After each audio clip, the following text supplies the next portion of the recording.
আসসালামু আলাইকুম বন্ধুরা, ওয়েলকাম টু কুকিং চ্যানেল আর রেসিপি হাউস। আজকে আমি রান্না করব খুব সহজে ছোটো চিংড়ি দিয়ে পুঁই শাক রান্নার রেসিপি।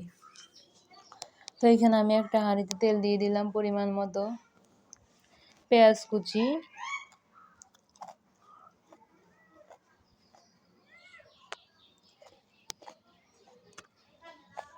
রসুন বাটা দিয়ে দিলাম পরিমাণ মতো,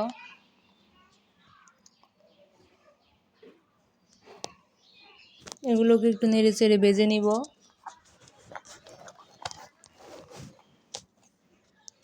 এই তো ভেজে নেওয়া হয়ে গিয়েছে। এবার এখানে বাকি উপকরণগুলো দিয়ে দিলাম, স্বাদ মতো লবণ,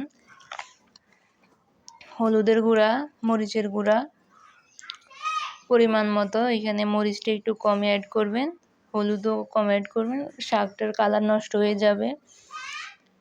এই তো আমার মশলাগুলো কষানো হয়ে গিয়েছে। এবার এখানে ছোট চিংড়িগুলোকে ভেজে নেব।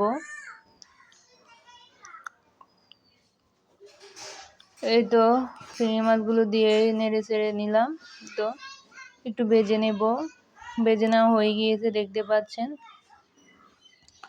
এবার এখানে অল্প একটু পানি দিয়ে চিংড়ি মাছগুলো কষিয়ে নেব। এই তো কষানো হয়ে গিয়েছে। এখানে এবার পুঁই শাকগুলো দিয়ে দিলাম।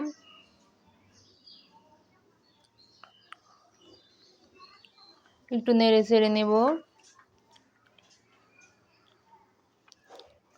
এই তো অল্প একটু পানি দিয়ে পুঁই শাকগুলো কষিয়ে নিলাম। দেখতে পাচ্ছেন কালারটা কত সুন্দর আসছে। এবার এখানে কয়েক টুকরো টমেটো কুচি দিয়ে দিলাম, আপনারা চাইলে দিতে পারেন। অল্প একটু পানি দিয়ে কষিয়ে নেব।